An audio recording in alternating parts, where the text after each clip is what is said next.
Program is 11030 Wiles Road, Coral Spring, Florida 33076. Come on out, bring your family, bring your friends, invite someone to the radio program. Meet Evangelist Natalie.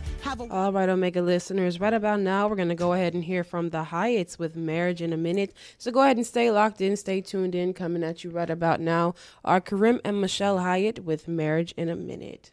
Go right ahead. Hey, you guys. We are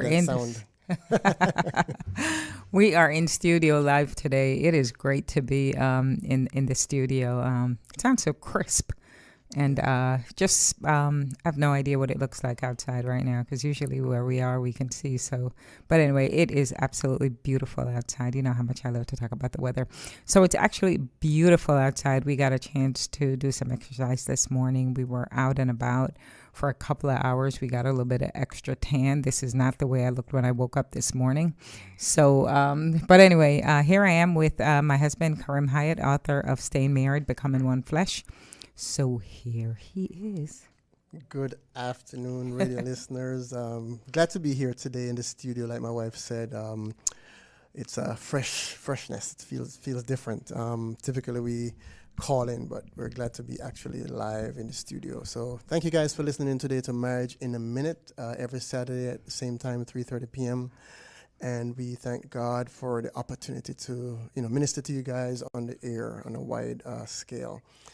Today we're glad to talk about a topic that is so touchy. It is so crazy touchy, but so we're not going to step on toes. We're just trying to explain and encourage. All right. I'm stepping on toes. It doesn't matter to me. Don't write me. Write the bishop. He's the one who put me in the air. No, I'm kidding. But anyway, today, right, there is a conflict, obviously, with we call it a conflict, and we know it exists because I've heard it. My husband, he has heard it as well, and I'm sure you have as well. So it's the word submission. Yes, that right, that and evil word, submission.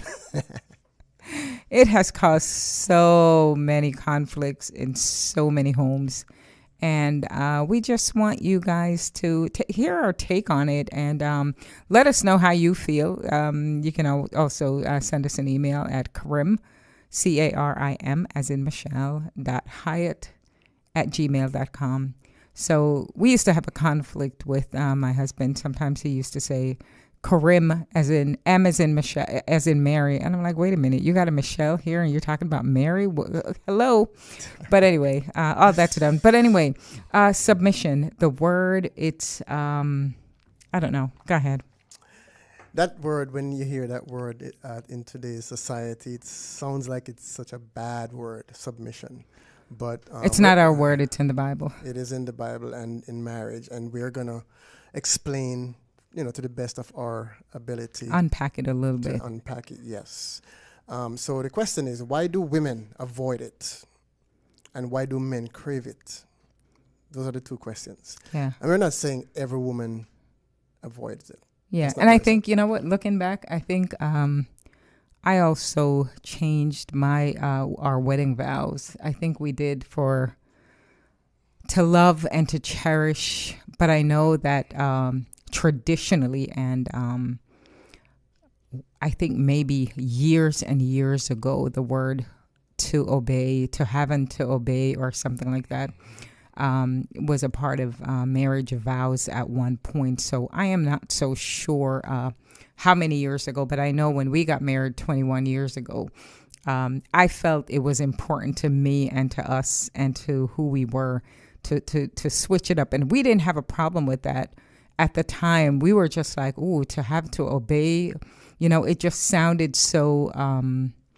it sounded a little bit more harsh to me at the time, and I think I have thought about the word submission over the years, and it was for me coming into our marriage thinking of the word submission, and I felt trapped. I felt smothered. I didn't understand that it was biblical. I didn't know that, but because I had my own thought process, thinking that the word submission meant that I would be smothered and I wouldn't have a voice, and I was to obey my husband, and it was a place from harshness. So I rebelled in my own, I think in our own, in the very beginning, because I didn't understand that it was really not a command to obey, do what I say, get me my food, that kind of leadership, but it was more like learning over the years that God meant this to be a servant leadership. You obey, you submit as Christ loved the church, so does a husband loves his wife, and it's done out of love. Yeah. So in essence, when you hear the word submission, you think about the wife only, but technically, and biblically, it's both husband and wife submitting. We call it the submission hierarchy. The husband submits to Christ, and the wife submits to the husband's spiritual leadership. In order for the husband to lead the wife spiritually, he has to be led by Christ.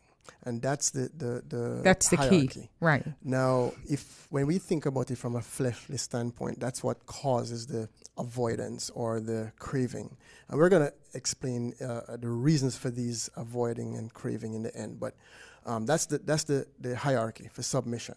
It's not just the wife; it's also the husband. Love and submission are intertwined. Put it that way. So when we hear submission, like my wife said, it's from a servant heart in obedience to Christ. Remember, God created marriage, and when he gives us the blueprint, so to speak, if you don't follow that, your marriage is not going to work. So here's the verse, Ephesians 5:21 and 22. Submit to one another out of reverence for Christ. See, so it's not saying the wife only. It says to each other. But it says, wives, submit to your husbands as unto the Lord. So now that's the part where the wife is doing it out of obedience to the Lord. And my wife and I were talking about it earlier, and she made a good point. It's not. I make good points, She y'all. does. Did you hear that? But anyway, go ahead. She really does. But yes, it's not doing it out of as far as what's the word you said? I don't remember. Command. Right. So love and submission is really, it's about love. Right. It's never out of, it's just like us, God. When you read the commandments in the Bible or law about what we should and we shouldn't do as Christians, I think we know that there's a grace. We have grace, but not to sin, not that sin abound while we're under grace from God. But what it is that really the rules are of the Bible. They're there, but as we know that God does not demand. Right, that was the word. Demand. He doesn't demand anything of us. So I think, how dare you demand in your relationship with your spouse? Right. So God, who sent his only son on the Christ, right? So that alone should command our attention, but God doesn't demand anything from us. And I think that's the idea where wives may feel so suppressed and not feeling well in their marriages because they feel like they're under a rulership, a dictatorship. But it shouldn't be a dictatorship.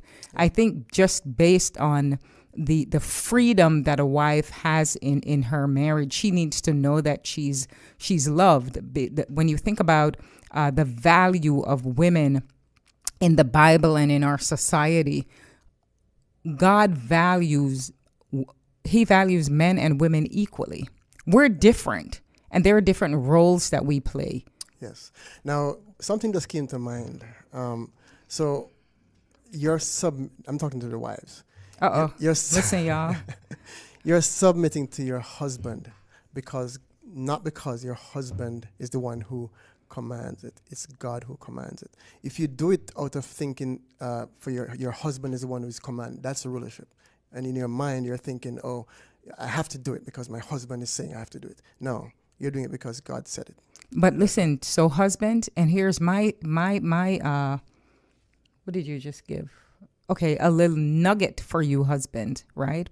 So as my husband just said, this is, if you want your wife to submit, or that expectation that she submit, understand that you first need to submit yourself to Christ. Exactly. Yeah. And there we will have the servant heart, Right. the servant leadership, the servant heart from Christ flowing from you to your wife. The Bible always also say, husbands live with your wife with understanding. So not only just understanding her and who she's about, but understanding as well who Christ made her to be and how she functions. Yes. So here's what we were saying, and this is exactly what my wife said, which is such a great point. Love and submission is not out of a demand from God. It is out of love for God. I'll say that again. It is not out of a demand from God. It is out of love for God. So God is not demanding us to do anything. You have a free will. And out of love for God, you do what he says. And that's what basically, if you have that mindset, then you're going to submit and you're going to show love to your spouse. Now, here are the two questions answered. It is avoided because of lack of understanding of the meaning of submission. And that's typically what happens. If you understand what submission really is from a godly standpoint, you're not going to avoid it. You're going to do it out of love for God. So remember, submission is not rulership. There's a difference between rulership and leadership spiritually. And it is craved because of a mindset of rulership. So when the husband is thinking, oh, I'm ruling my wife, they crave it. They want that right. And why do you feel that you need to crave rulership? I think if the tone of a man's heart is set in his home, I think then the wife will pick that up, and her response to him becomes almost in great response to his leadership. Exactly. So if you're not craving to rule, the wife is not going to be chasing from submission. Right. And I think that happens because she feels as if you don't have a servant heart because you're craving rulership and rulership over her. Yes. And sometimes that's why wives feel I'm not submitting, or sometimes wives look as if they're looking at what the husbands are doing in the home and what they stand for. And sometimes it's hard to submit to a leadership that's not showing example. And I think living by example, that's what Christ did. He not only told us, but he showed us. Yes. So it works hand in hand, submission and love. And again, submitting is to a spiritual leadership. The husband is led by Christ in order to lead the wife. If you're not led by Christ, you cannot lead your wife spiritually. And the wife submit to the husband's leadership as unto Christ. Right. So it works hand in hand. So if you think about it that way, then you're doing it as unto the Lord. So think about these two things. As unto the Lord and as Christ loved the church. Right. So love and submission works hand in hand. So that's what we're trying to explain today. So we encourage you guys to change your mindset. If the wife is thinking about being afraid of being ruled, it's going to cause you to avoid it.